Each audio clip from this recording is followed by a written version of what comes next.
Why do we live and how should we live? Xiefeng. October 4, 2008. Why have we come to this world? Did we come here willingly and consciously? I doubt many would claim that all of this was planned or desired by themselves.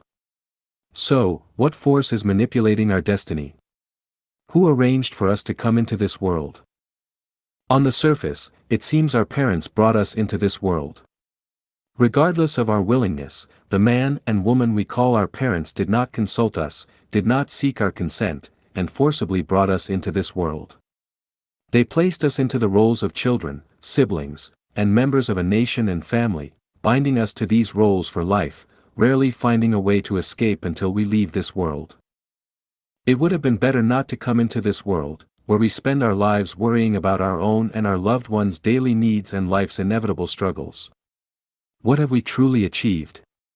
Even if we become billionaires, international celebrities, emperors, or presidents, what value does it hold? Everything is fleeting, vanishing in an instant. What have we gained, and what have we lost? A dog finds joy in a bone, but to people, this joy seems pitiful. Similarly, humans find joy in possessing many things, but to celestial beings, this joy appears pitiful. Since we were born into this world involuntarily and without clear reason, we are compelled to follow its rules. We may desire one thing or another, but it doesn't always work out. Our range of self-control is very narrow. Try changing your skin color, appearance, family, or country, and you'll find it impossible. Can we choose our parents, our birthplace, or the era in which we live? Can we choose our siblings, friends, or relatives? Can we survive without eating and drinking, or walk naked on the street? Can we avoid illness, disasters, or troubles? Can we skip school, work, earning money, or striving? Can we even choose to be fully honest with ourselves? Whether we are willing or not, there are some things we must say and many things we must do. Life is a tragedy, but who created this tragedy? We did. On the surface, it appears our parents brought us into this world. On a deeper level, it's higher life forms than humans that need us to serve them, just as we raise sheep, pigs, and chickens to serve us. Ultimately, we are responsible for placing ourselves in this situation. The universe is holographic, with interconnected causes and effects. You reap what you sow. Heaven's net is vast, yet it misses nothing. If someone is chasing you, it's not without reason. If someone rewards you, it's not without cause. If someone likes you, it's not without a reason. If someone harbors enmity towards you, there is certainly something behind it. The expulsion of Adam and Eve from the Garden of Eden did not happen without cause. There must have been mistakes. The rise and fall of tides, the blooming and withering of flowers, the gathering and dispersal of clouds, and the coming and going of people all have their reasons. Our encounters with joy, anger, sorrow, and various life changes may seem random and accidental, but they all have their causes, which can be traced back to their origins, and the origin lies within ourselves. Reality is the result of our past karma. Why do we still yearn for home even when we reach the ends of the earth? Why do we have many concerns even on sunny and calm days? Why is it difficult for people of Asian descent to be reborn in families of Caucasian or African descent? Why do we encounter so many setbacks and meet many people, whether we want to or not? These are all due to fate and the karma we have created in the past. Everything from the past shapes today. Everything from the past is set in stone, unavoidable, and unchangeable. Blaming or resenting others is futile. We can only endure, accept, and go with the flow. If we are not handsome or beautiful, who can we blame? If we were not born into a wealthy family, who can we blame? If we have to toil from dawn to dusk every day, who can we blame? If we are slow-witted and make poor decisions, who can we blame? What is the point of resentment? Why do we live? We live to atone for the sins we have committed, to repay the debts we owe, to fulfill our desires, and to create a better future for ourselves. What is the purpose of living?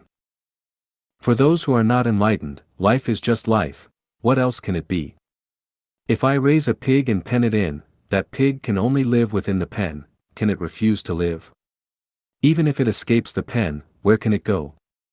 Will its fate be better outside the pen?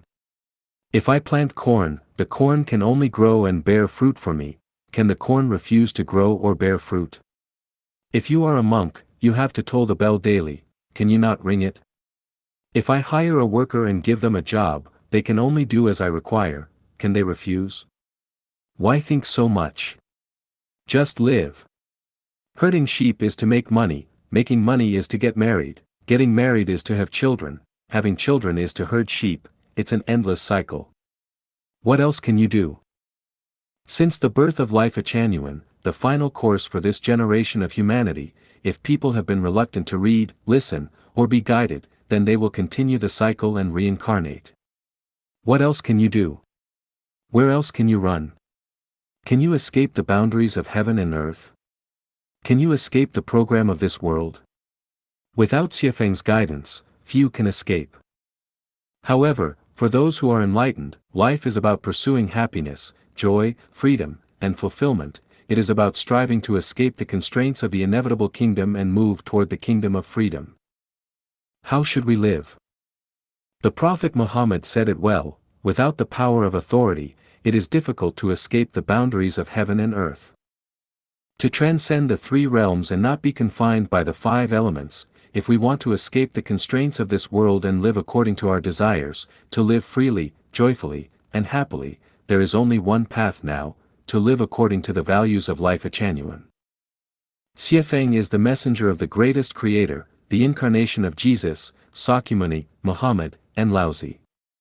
All those who believe in Christ Jesus, in the Buddha Sakyamuni, in the Prophet Muhammad, in the immortal Laozi, should quickly turn to Lifechanyuan and live according to its values. There is no other way to escape the boundaries of heaven and earth. Everything else is futile, like trying to catch water with a sieve, all in vain. What?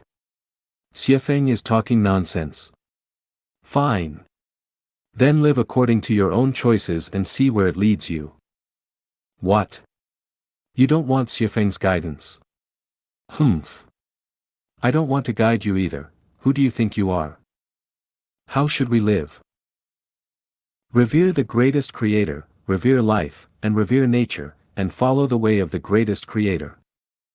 Contribute more and repay the debts accumulated from your past lives as quickly as possible, freeing yourself from the gravitational pull of life in the human world, the animal and plant world, and hell. Escape from family, religion, political parties, and nations. Focus on truth, goodness, beauty, love, sincerity, and trust. Don't dwell too much on falsehood, evil, ugliness, hatred, treachery, and lies.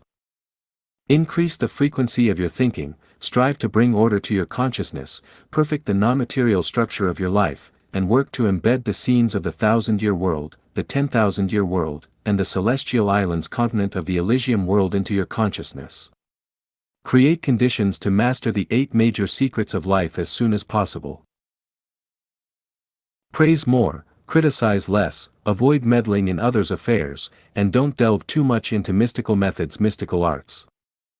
Embrace the ordinary, be humble. Humble.